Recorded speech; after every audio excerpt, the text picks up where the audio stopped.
So I'm Thomas McMillan. I'm a director in the energy team at Savills, which is a real estate company.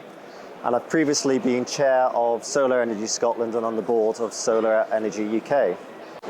So day in the life of a director at Savills tends to be one of working with a broad number of people within the team. So we have guys in the team who specialize in power connections, people who specialize in rooftop solar, but also development work that we do. So we work with our rural colleagues who manage rural land, and we help identify land for wind farms, solar farms, battery storage sites.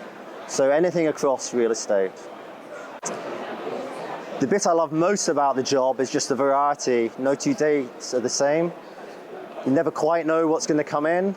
So I really like the unknown, the new market, the concepts and new ideas, looking forward at how the market's developing and finding solutions and value within those opportunities.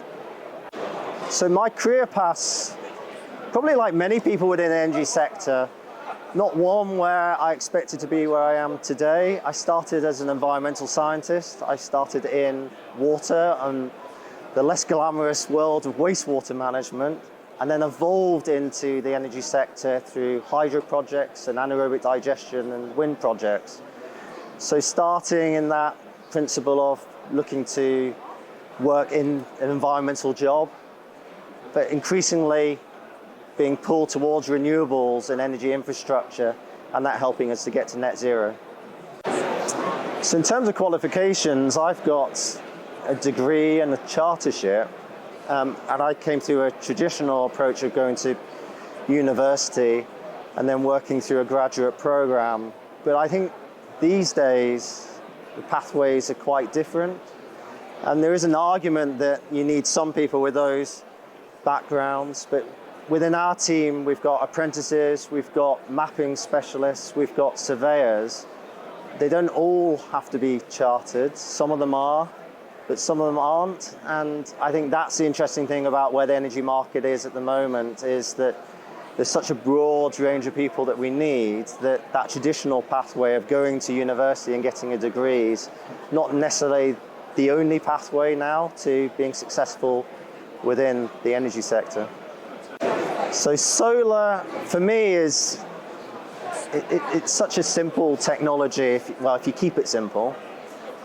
So it's a simple technology that can be replicated. It's modular, so you can do it on a domestic property, you can do it on a commercial property, you can do it as a solar farm. And I think because it's modular, that allows it to be accessible to everyone. So it can be accessible to a homeowner, it can be accessible to a business or a community group.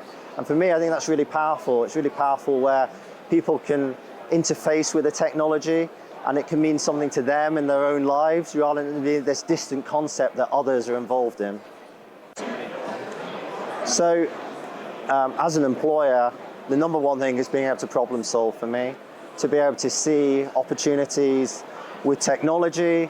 That's technology in terms of the tools and the systems that we use, but also the advances of the technologies that we're working with and looking to build out.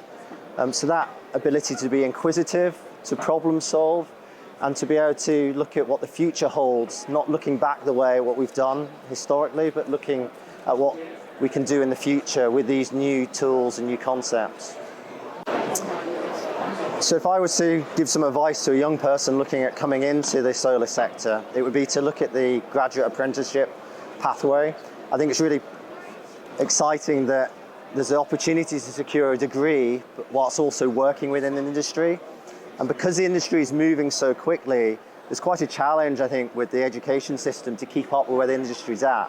So that ability to build, important foundations that you secure through a degree, but with the industry knowledge in a fast-moving space. I think the combination of those two things is really powerful.